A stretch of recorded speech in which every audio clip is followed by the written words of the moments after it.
سیدنا و مولانا محمد رسولہ النبی الکریم الامین الحنین المکین الرؤوف الرحیم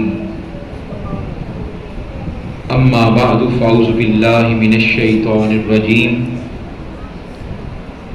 بسم اللہ الرحمن الرحیم فمن حاجک فیہ من بعد ما جاءک من العلم فقل تعالوا ندعو ابناءنا وابناءکم ونساءنا ونساءکم وانفسنا وانفسکم ثم نبتہل فنجعل لعنت اللہ علی الکاذبین ان ھذا لہو القصص الحق وما من الہ الا اللہ وان اللہ لہو العزیز الحکیم صدق اللہ مولانا العظیم۔ معزز و محترم و مکرم و محتشم جملہ علماء کرام، ثنا خوانان مصطفیٰ صلی اللہ علیہ وآلہ وسلم، اس مسجد کی انتظامیہ اور اس پروگرام کو مینیج کرنے والے جملہ احباب، سب سے پہلے تو میں مبارکباد پیش کرتا ہوں حضرت علامہ صاحب کو اور آپ جملہ احباب کو کہ آپ ماہ محرم الحرام میں باقاعدگی کے ساتھ اس پروگرام کو مینیج کرتے ہیں ہر سال، اور بڑے ہی محبت کے ساتھ، اشتیاق کے ساتھ، انتظار کے ساتھ اور اہتمام کے ساتھ اس محفل کا انعقاد کرتے ہیں اور 10 روز سنتے ہیں۔ کسی کو سننا آسان نہیں ہوتا، سنانا بہت آسان ہوتا ہے، لیکن سننا بولیے بہت مشکل ہوتا ہے، آسان نہیں ہوتا۔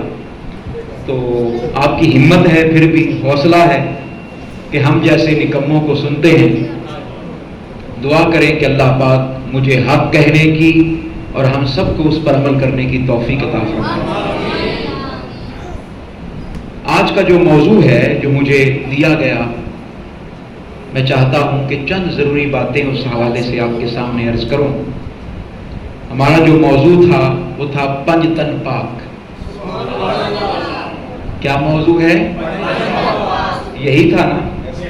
سبحان اللہ۔ آئیے، آج بعض لوگوں کے ذہنوں میں یہ سوال پیدا ہوتا ہے کہ یہ پنج تن پاک آپ نے کہاں سے نکالے ہیں،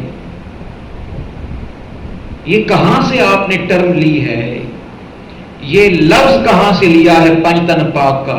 وہ پھر جھگڑے میں آ جاتے ہیں، آ کر مقابلے میں آ جاتے ہیں، وہ کہتے ہیں جی پنج تن پاک نہیں، ہر تن پاک۔ ہم کہتے ہیں آپ کی بات بھی ٹھیک ہوگی، لیکن بات وہ کریں جو قرآن نے کی ہے۔ ہم کیا کہتے ہیں؟ بات بولیے وہ کریں جو کس نے کی ہے؟ اور ہم قرآن سے آگے پیچھے تو جاتے نہیں، بحمد اللہ تعالی ہم منہاج القرآن والے قرآن سے آگے پیچھے نہیں جاتے، بحمد اللہ تعالی۔ تو آج میں نے ثابت کرنا ہے سہیل بھائی کہ پنج تن پاک یہ ٹرم کہیں اور سے نہیں آئی، یہ قرآن مجید سے آئی ہے۔ کہاں سے آئی ہے؟ بولیے، قرآن مجید سے۔ پنج تن پاک مقابلہ نہیں ہے کسی سے، کسی سے مقابلہ، ہم ہوتے کون ہیں کسی سے مقابلہ کرنے والے؟ اور یہاں پر ایک نقطہ اور عرض کر دیتا ہوں اور پھر آگے چلتے ہیں ہم۔ قبلہ سید موسیٰ کاظم صاحب بڑے خوبصورت ثنا خوان آقا علیہ الصلوۃ والسلام سے، وہ بھی تشریف فرما ہیں، شاہ صاحب ہیں، سادات ہیں۔ ہمارے یہاں ایک عجیب سا تصور ہے، میں چاہتا ہوں اس مرض کا علاج کر دوں شروع میں۔ وہ مرض کا علاج یہ ہے کہ کسی ایک ہستی کی شان بیان کریں نا تو دوسرے لوگ فیل کرتے ہیں یا محسوس کرتے ہیں کہ اس ہستی کی شان بیان ہوئی ہے تو دوسروں کی خود بخود کم ہو گئی ہے. یہ بڑا عجیب مسئلہ ہے. حضور کی اہل بیت کی شان بیان کریں تو کئی بدبخت کھڑے ہو جاتے ہیں، وہ کہتے ہیں صحابہ کی کیوں نہیں کی. کئی صحابہ کی کر دیں تو وہ کہتے ہیں اہل بیت کی کیوں نہیں کی، اہل بیت کی کیوں نہیں کی. یہ ایک عجیب مقابلہ ہے. کیا ہے بولیے؟ مقابلہ ہے. اور ہماری ساری زندگی اسی میں گزر جاتی ہے کہ فلاں کا ذکر کر دیا ہے، فلاں کا کیوں نہیں کیا، فلاں کا کر دیا ہے، فلاں کا کیوں نہیں کیا. لوگوں، یہ بات ہمیشہ ذہن نشین رہے کہ کسی کا ذکر اونچا کرنے سے کسی کا نیچا نہیں ہوتا. جس کا جتنا ہے اتنا ہی باقی رہتا ہے. جس کا ذکر جتنا ہے اتنا ہی باقی رہتا ہے. یہ خدا اپنی شخصیتوں سے، اپنے عقیدے سے مقابلے کی فضا کو نکال دے، تب جا کر عقیدہ درست ہوگا، تب جا کر ایمان مکمل ہوگا. آئیے، میں نے جو قرآن مجید فرقان حمید کی ایک آیت پاک، بلکہ 3 آیتیں پیش کی ہیں میں نے. کتنی؟ 3 آیتیں. یہ سورہ آل عمران ہے. آپ بھی جائیے گھروں میں قرآن مجید کھولیے، اس آیت مبارکہ کی زیارت کیجیے. اس آیت مبارکہ کی کیا کریں؟ آیت کا نمبر میں بتا دیتا ہوں. سورہ آل عمران میرے سامنے قرآن مجید کھلا ہے. سورہ آل عمران اور اس کی آیت نمبر 61. جائیے گھروں میں جا کر قرآن مجید کھولیے. ترجمہ ابھی میں بتا دوں گا، گھر جا کر پڑھیے. اس آیت کے اندر اللہ پاک نے پنجتن پاک کا ذکر کیا ہے. اب آج کے بعد کوئی آپ سے پوچھے کہ پنجتن کا نام کہاں آیا ہے، آپ نے کوئی ادھر ادھر کی بات نہیں کرنی، کسی مولوی کی بات نہیں کرنی، کسی مفسر کی بات نہیں کرنی، کسی مفکر کی بات نہیں کرنی، کسی عالم دین کی بات نہیں کرنی. آپ نے براہ راست قرآن کی بات کرنی ہے، کیونکہ اللہ نے پنجتن پاک کا ذکر کہیں اور نہیں قرآن میں بیان کیا. کہاں کیا ہے؟ اب ہوا کیا؟ ہوا کیا؟ یہ واقعہ میں تھوڑا سا عرض کرتا ہوں، آپ کو ساری بات کی سمجھ آ جائے گی. ہوا کیا؟ جب آقا علیہ الصلوۃ والسلام ہجرت فرما کر مدینہ پاک گئے، مدینہ ایک ریاست بن گئی. کیا بن گئی بولیے؟ ریاست. اور اس ریاست کے سربراہ کون تھے؟ آقا علیہ الصلوۃ والسلام. ریاست مدینہ کے سربراہ کون تھے؟ آقا علیہ الصلوۃ والسلام. ایک بات تو یہاں پر یہ واضح ہو گئی، سمجھ آ گئی. کچھ لوگوں کے ذہنوں میں یہ کبھی کبھی خیال آ جاتا ہے کہ اسلام کا سیاست سے کوئی تعلق نہیں، ہم بڑے غیر سیاسی ہیں، کہتے ہیں نا. کچھ لوگوں کے ذہنوں میں یہ سوال آتا ہے، بھئی اگر غیر سیاسی اسلام ہوتا تو مصطفیٰ مدینے میں جا کر مدینے کو ریاست نہ بناتے اور مدینے کے سربراہ نہ بنتے. مدینے کی ریاست کے سربراہ نہ بنتے. مصطفیٰ نے بتایا کہ صحیح دین وہ ہے کہ ایک ہاتھ میں شریعت ہو اور ایک ہاتھ میں سیاست ہو. ایک ہاتھ میں کیا ہو؟ دین ہو، شریعت ہو، اور ایک ہاتھ میں کیا ہو؟ سیاست ہو. انبیاء علیہ السلام کا کام ہے سیاست کرنا. ہم کہتے ہیں فلاں بڑا اچھا بندہ تھا لیکن سیاست میں نہیں آنا چاہیے تھا. نہیں، یہ بات قرآن مجید کی روح سے غلط ہے، شریعت کی روح سے غلط ہے. ہم یہ تو چاہتے ہیں کہ سب کچھ ٹھیک ہو جائے، لیکن یہ نہیں چاہتے کہ اچھے لوگ آگے آ جائیں. یہ نہیں چاہتے. وہ کہتے ہیں یہ برا کام تھا، جھوٹوں کا کام تھا، اس میں فلاں بندے کو نہیں آنا چاہیے تھا. تو یہ پرسیپشن بھی اپنا کیا کر لیں؟ درست کر لیں. آقا علیہ السلام مدینہ پاک تشریف لے گئے. آپ نے بطور سربراہ مملکت خط لکھے، مختلف علاقوں میں. کیا لکھے؟ یمن کے بارڈر پر ایک علاقہ تھا جس کا نام تھا نجران.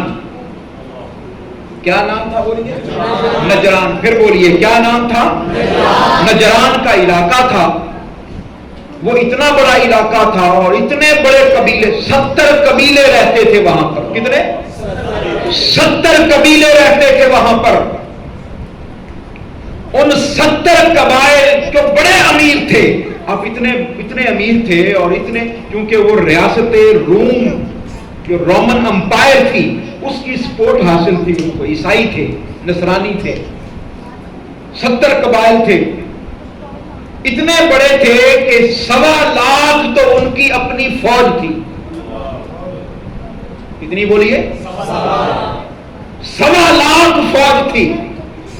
آقا علیہ الصلوۃ والسلام نے ان کو خط لکھا اور خط یہ لکھا کہ یا تو مسلمان ہو جاؤ، یا تو کیا ہو جاؤ؟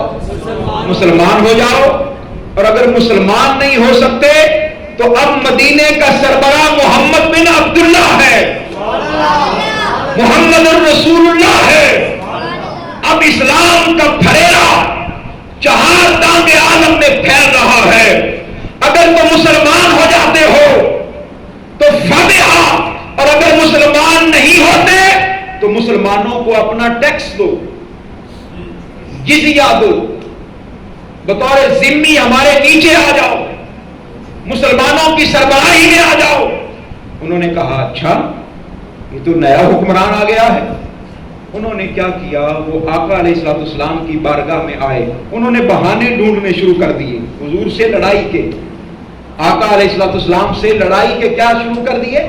بہانے شروع کر دیے. انہوں نے ایک بڑا دستہ تیار کیا جس میں 60 لوگ تھے. کتنے بولیے؟ 70 قبیلے اور 60 لوگ، اپنے اپنے نمائندے. ان 60 لوگوں میں سے پھر 14 لوگوں کو چنا جو بڑے ایڈمنسٹریشن کے لوگ تھے، جو بڑے وزیر مشیر تھے، سربراہ تھے ہر قبیلے کے. ان میں سے کتنے لوگوں کو چنا؟ 14. اور ان 14 میں سے بھی پھر 3 کو سربراہ چنا. ٹوٹل کتنے لوگ چنے؟ 60. ٹوٹل لوگ کتنے تھے؟ 60. 70 قبیلوں میں سے ٹوٹل لوگ کتنے تھے؟ 60. ان 60 میں سے کتنے لوگ چنے؟ 14. اور 14 میں سے کتنے چنے؟ 3. اور 60 لوگوں کا دستہ بنا کر مدینے میں حضور کی بارگاہ میں حاضری کے لیے پیش ہو گیا. اب مذاکرات ہونے تھے. کیا ہونے تھے بولیے؟ مذاکرات. وہ مسجد نبوی میں آئے. یہاں پر ایک بڑی عجیب بات عرض کرنے لگا. مسجد نبوی میں آئے، انہوں نے زرق برق لباس پہنے ہوئے تھے، چمکیلے ریشم کے لباس پہنے ہوئے تھے. بڑے امیر کبیر تھے، بڑے قبیلے تھے. زرق برق لباس مسجد نبوی میں آ گئے. آقا علیہ الصلوۃ والسلام کی بارگاہ میں آ کر حضور کو کہا، حضور کی بارگاہ میں اپنا سلام پیش کیا. آقا علیہ الصلوۃ والسلام نے ان کی طرف دیکھا ہی نہیں. آقا علیہ الصلوۃ والسلام نے ان کی طرف دیکھا ہی نہیں، توجہ ہی نہیں فرمائی، توجہ ہی نہیں فرمائی. وہ بڑے پریشان کہ ہم تو اتنی دور سے چل کر آئے ہیں، حضور نے خود بلایا ہے اور ہماری طرف دیکھ ہی نہیں رہے. وہ سیدنا عثمان غنی کے پاس گئے، کیونکہ سیدنا عثمان غنی تاجر تھے. کیا تھے بولیے؟ حضرت عبد الرحمن بن عوف اور سیدنا عثمان غنی یہ بڑے تاجر تھے. میں یہ واقعہ اس لیے بیان کر رہا ہوں کہ بچے بھی ذرا موجود ہیں، ہر کسی کو بات کی سمجھ آ جائے اور اس واقعے کی بیک گراؤنڈ ہر کسی کو سمجھ آ جائے. اس واقعے کی بیک گراؤنڈ ہر کسی کو، بھئی آپ میں سے ہر کسی نے سنا ہوگا کہ یہ آیت مباہلہ ہے، لیکن اس کی جو بیک گراؤنڈ ہے وہ کم لوگوں کو پتا ہے. میں نے کہا یہ بات ہر کسی کو سمجھ میں آ جائے کہ اس کی بیک گراؤنڈ ہے کتنی بڑی. حضور کی بارگاہ میں پیش ہوئے. آقا علیہ السلام نے اپنا چہرہ انور پھیر لیا، ملاقات ہی نہیں کی. وہ دوڑے دوڑے سیدنا عثمان غنی کی بارگاہ میں گئے، حضرت عبد الرحمن بن عوف کی بارگاہ میں گئے کہ آپ تاجر ہیں، ہمارے ساتھ آپ کی سلام دعا ہے، آپ بتائیں کہ یہ حضور نے ہم سے ملاقات کیوں نہیں کی. حضور نے فرمایا، سیدنا عثمان غنی نے کہا ٹھہرو ذرا.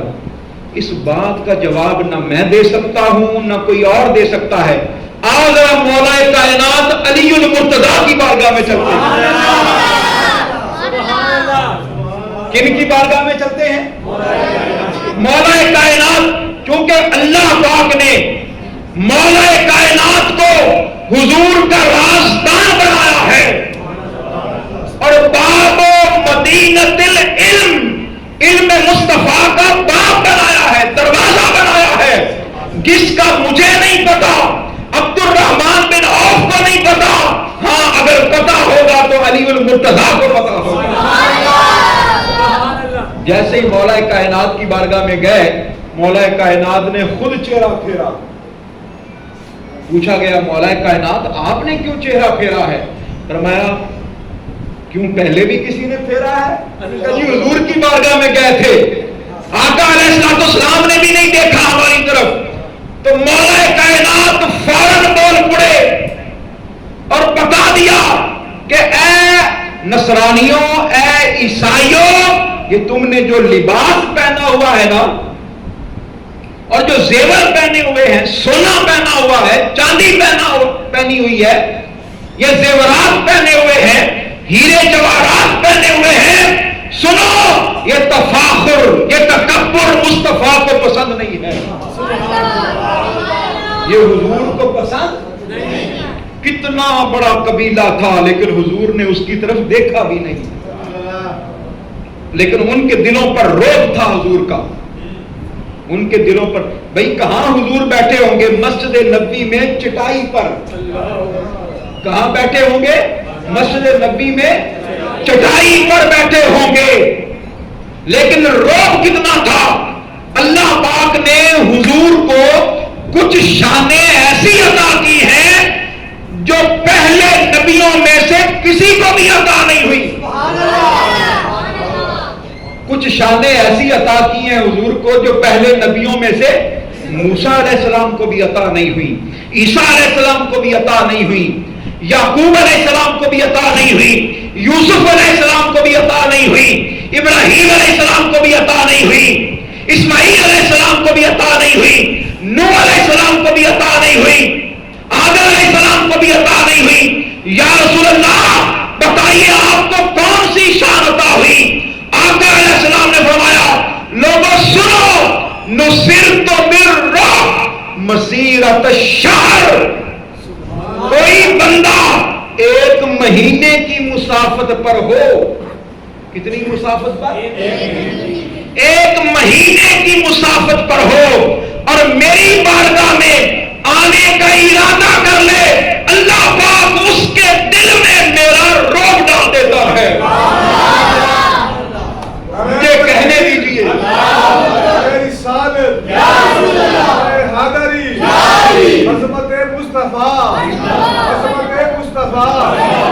اس کے دل میں میرا کیا ڈال دیتا ہے؟ وہ گھر بیٹھے کانپتا پھرتا ہے. ہائے ہائے ہائے، وہ گھر بیٹھے کانپتا ہے. وہ بھی نکلا نہیں ہوتا حضور سے ملنے کے لیے، گھر میں ہوتا ہے. لیکن حضور کی بارگاہ کا اللہ پاک اس بندے کے دل میں کیا ڈال دیتا ہے؟ آپ کو یقین نہ آئے تو کبھی سیدنا عمر فاروق سے پوچھئے گا. سیدنا عمر فاروق سے پوچھئے گا. ننگی تلوار لے کر حضور کی بارگاہ میں حاضر ہوئے. صحابہ کرام نے جب دیکھا کہ عمر ننگی تلوار لے کر آ رہے ہیں، عرض کرتے ہیں یا رسول اللہ عمر آ رہا ہے. صحابہ کانپ رہے ہیں، عمر آ رہا ہے. حضور نے فرمایا بیٹھ جاؤ، عمر کچھ نہیں کہے گا، کچھ نہیں کہے گا. حضور کی بارگاہ میں آتے ہیں، زبان گم ہو جاتی ہے، ہاتھ اٹھتے نہیں ہیں. حضور یوں ہاتھ پکڑ کر جھنجھوڑتے ہیں. عمر بتاؤ کیسے آئے ہو؟ یا رسول اللہ قتل کرنے آیا تھا، اب خود قتل ہونے کے لیے تیار ہو. عمر بولتے کیوں نہیں ہے؟ یا رسول اللہ منہ میں زبان ہی نہیں رہی، کیا بولوں؟ وہ عیسائی جو 70 قبیلوں پر مشتمل وفد کی صورت میں آئے، جنہوں نے 14 سربراہ چنے، پھر 14 میں سے 3 چنے. ایک کا نام تھا عبد المسیح، اس کا نام تھا عاقب. کیا نام تھا؟ عاقب. ایک کا نام تھا ابو حارث, ایک کا نام تھا سید, وہ سردار کے نام سے مشہور تھا. یہ تین ان کے بڑے سردار تھے, تین, عاقب, سید, حارث, تین بڑے سردار.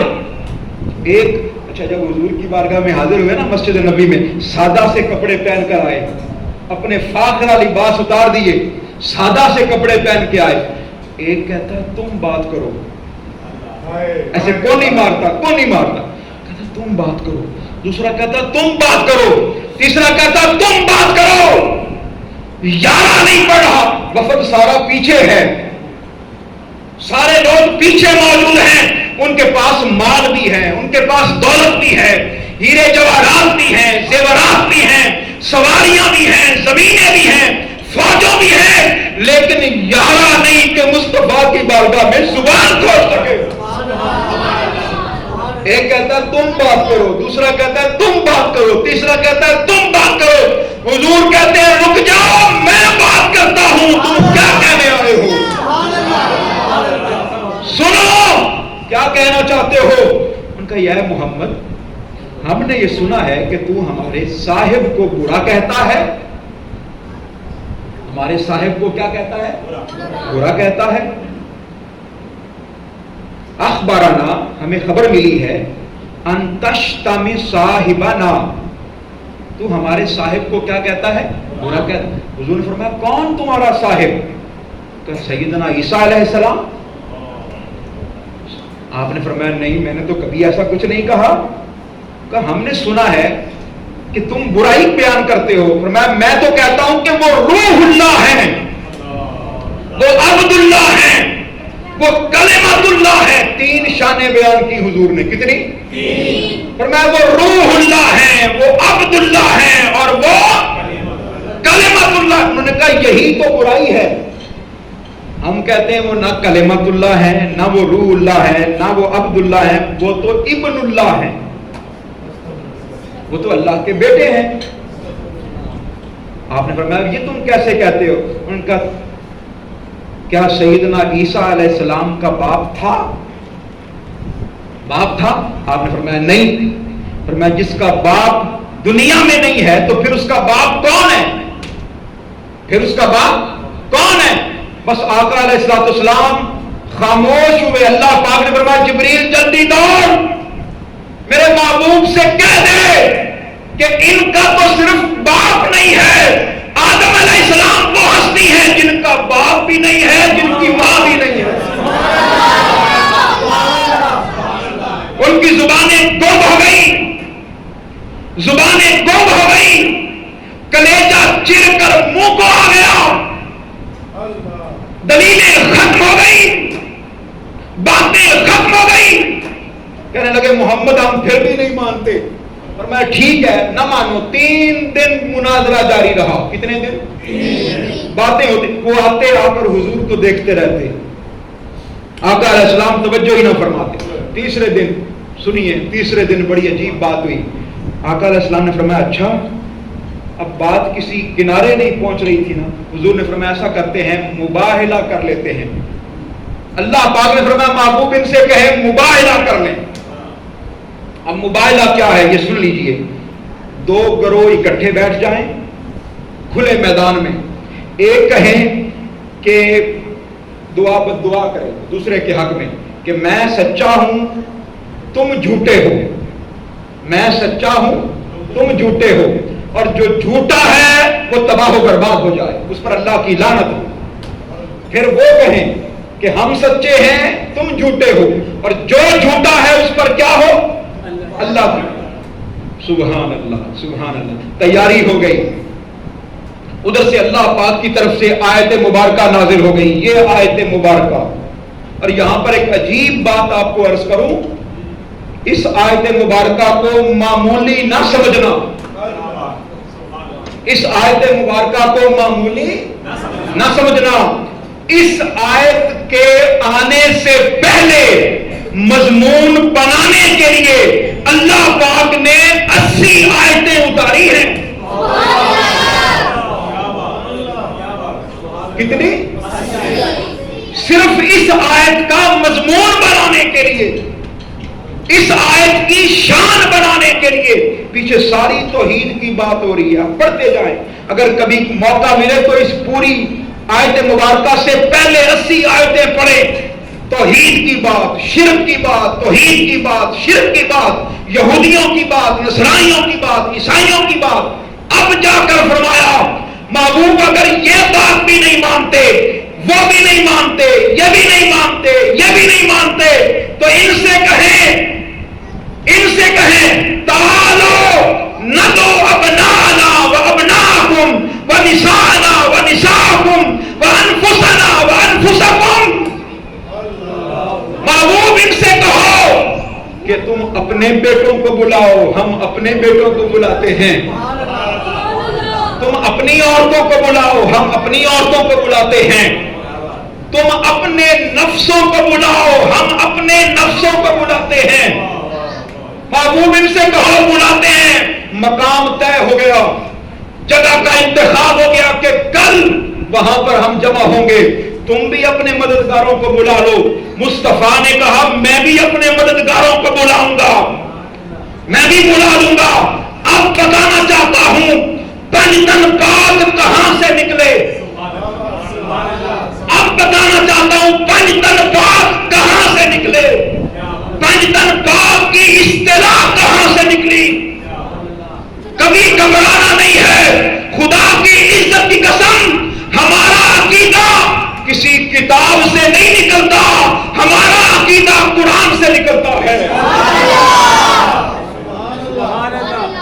حدیث پاک میں آتا ہے، سنیے اب اس آیت مبارکہ کی تفسیر مصطفیٰ کی حدیث بیان کرتی ہے. اس آیت مبارکہ کی تفسیر کون بیان کرتا ہے؟ سرکار کی حدیث مبارکہ صلی اللہ علیہ وآلہ وسلم. آقا علیہ السلام نے سب سے پہلے امام حسین کو بلایا، اور سیدنا امام حسین کی عمر مبارک تھی صرف 5 سال. کتنی بولیے؟ 5 سال. ہائے ہائے کتنی؟ 5 سال. سیدنا امام حسن مجتبی کی عمر مبارک تھی صرف 6 سال. کتنی بولیے؟ 6 سال. 6 سال. کیونکہ جب آقا علیہ السلام کا وصال ہوتا ہے تو وصال کے وقت سیدنا امام حسین پاک کی عمر تھی صرف 6 سال.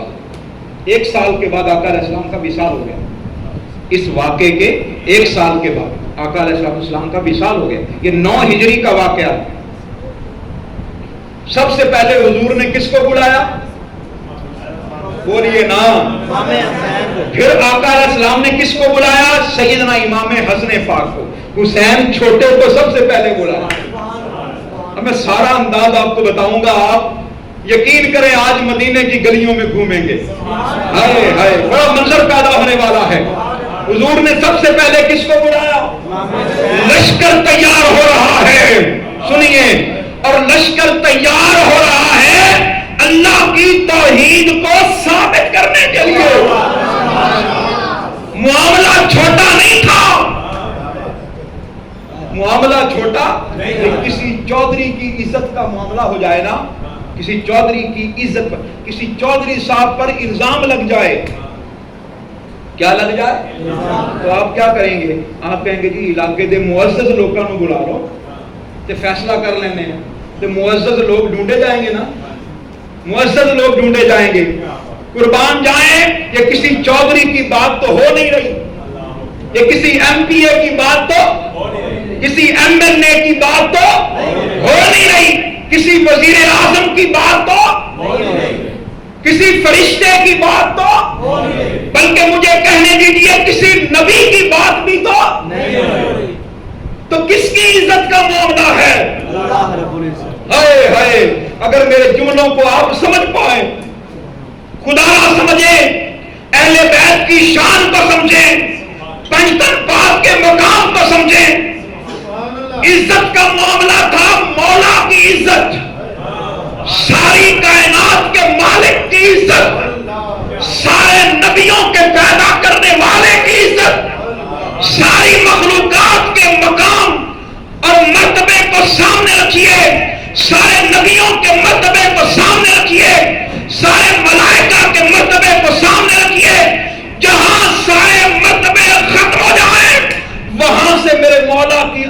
آغاز ہوتا ہے، شان کا آغاز ہوتا ہے۔ سنو، مولا کی توحید کا مسئلہ تھا، اللہ کی توحید کا مسئلہ تھا، تو ضروری تھا توحید کا مسئلہ حل کرنے کے لیے وکیل بھی اتنے بڑے ہوتے، وکیل بھی اتنے بڑے ہوتے۔ کسی چھوٹے وکیل کا کام تھا ہی نہیں، کسی چھوٹے وکیل کا کام تھا ہی نہیں، بڑے وکیل ہوتے۔ مصطفیٰ نے جب بڑے وکیلوں کی بات آئی، سب سے پہلے بلایا حسین کو، سب سے پہلے بلایا حسین کو، پھر بلایا حسن مجتبیٰ کو، پھر بلایا فاطمہ الزہرا کو، اور پھر بلایا علی المرتضیٰ کو۔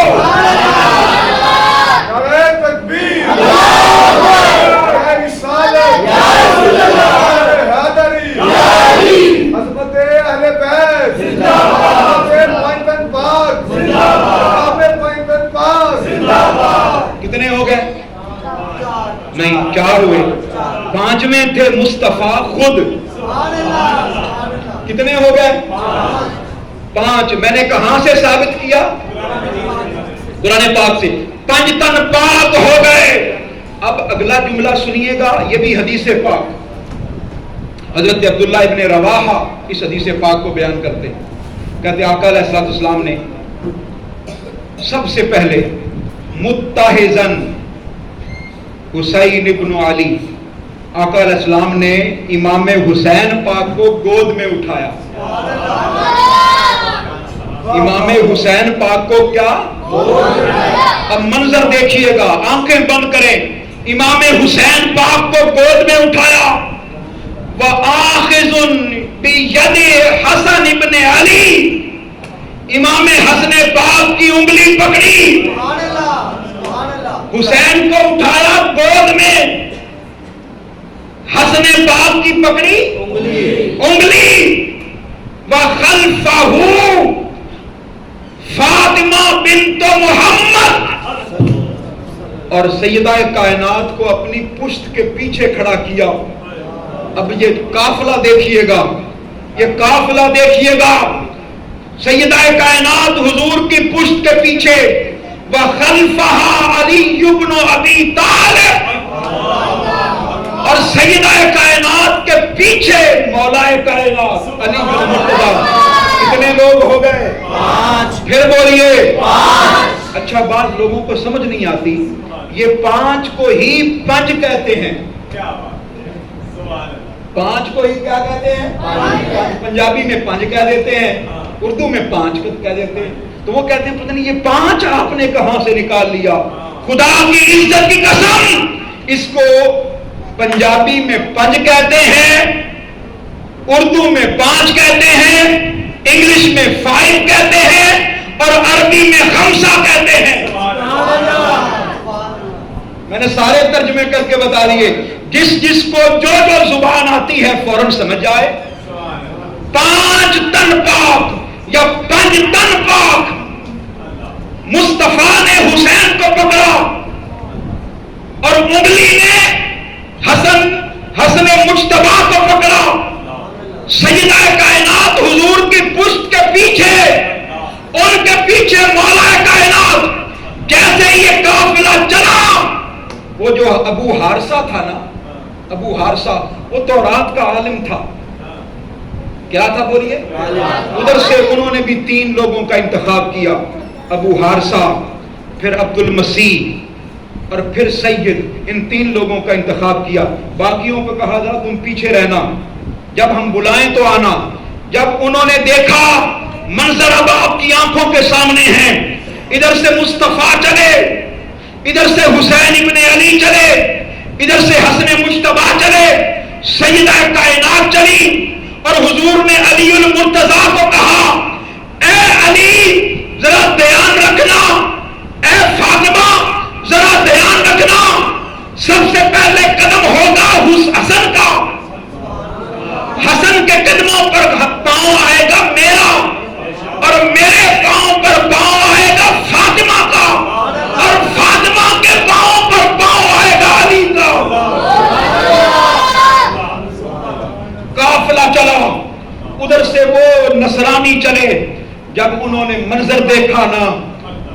ابو حارثہ بولا اے نصرانیوں، اے عیسائیوں، مناظرے ہوتے رہیں گے، مباہلے ہوتے رہیں گے، خدا کی عزت کی قسم ایک جملہ کہنے لگا ہوں، اس یہودی نے، اس عیسائی نے، اس نصرانی نے پہچان لیا اور پہچان کر ایک جملہ کہا، خدا کی عزت کی قسم اگر مصطفیٰ نے، اس نورانی شکل والے نے دعا کر دی، دعائے زرر کر دی، اور یہ کہہ دیں کہ یہ پہاڑ اپنی جگہ سے ہٹ جائے، اور ان پچھلوں نے اگر آمین کہہ دی تو خدا کی عزت کی قسم یہ پہاڑ اپنی جگہ چھوڑ دے گا۔ نعرہ تکبیر،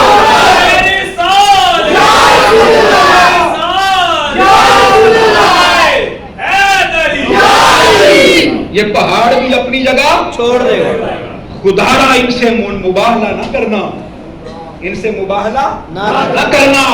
اگر انہوں نے آمین کہہ دی تو یہودیوں اور نصرانیوں کا قیامت تک کوئی بچہ بھی پیدا نہیں ہوگا، تباہ و برباد ہو جاؤ گے، ختم ہو جاؤ گے، نسلیں مٹ جائیں گی۔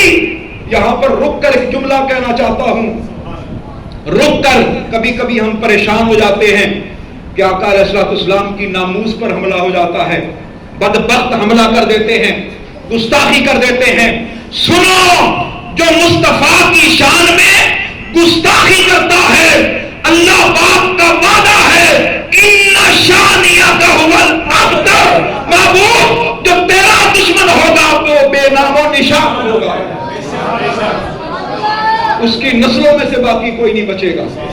ہاں، جو حضور کے چاہنے والے ہیں نا، ان کے بچے یہ سامنے دیکھیں، ہائے ہائے، تمہیں مبارک ہو، یہ تمہارے بچے ہیں، یہ حضور کے گن گانے والے، تم بھی سلامت رہو گے، تمہاری نسلیں بھی سلامت رہیں، اور کچھ کرنے کی ضرورت نہیں ہے، بس مصطفیٰ کا بے ادب نہ بننے دینا، حضور کی اہل بیت کا بے ادب نہ بننے دینا، اللہ پاک تمہاری نسلوں کو ہمیشہ سلامت رکھے گا۔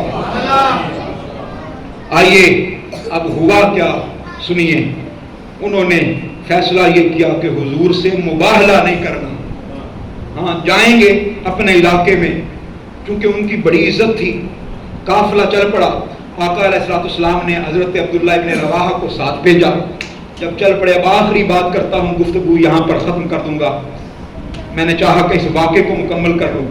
جب آقا علیہ الصلوۃ والسلام کا وہ صحابی حضرت عبداللہ ابن رواحہ ان کے قافلے کے ساتھ چلا نا، جب اپنے علاقے کے قریب پہنچا، پورے علاقے کی ایڈمنسٹریشن، وہ تو مدینے آئی ہوئی تھی، تو پیچھے لوگوں کو انتظار تو تھا نا کہ ہمارے وزیر اعظم، ہمارا صدر، ہمارا پورا وفد گیا ہوا ہے، پتہ نہیں کیا خبر لے کر آتے ہیں۔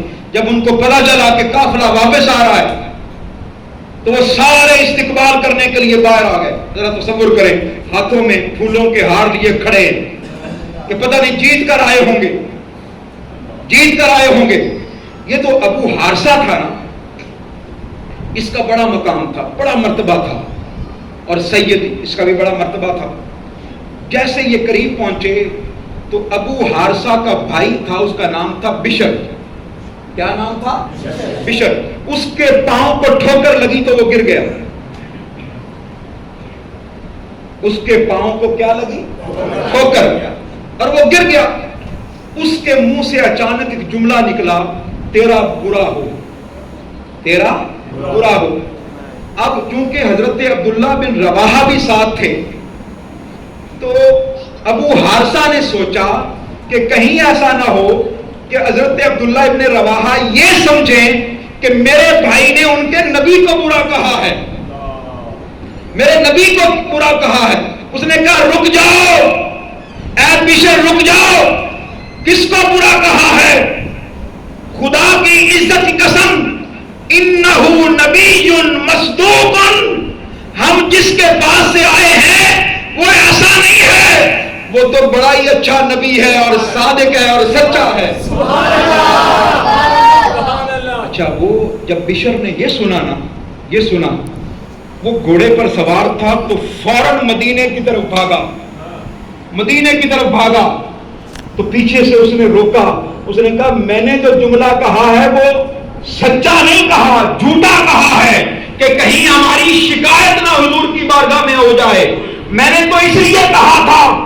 وہ بشر جو حضور کا عاشق تھا، جس کو حضور کی خبر ملی، اس نے کہا اب تم جو مرضی کہتے رہو، میرے دل نے جو تم نے کہا ہے وہ مان لیا ہے، اب مدینے سے پہلے میں واپس نہیں ہٹوں گا۔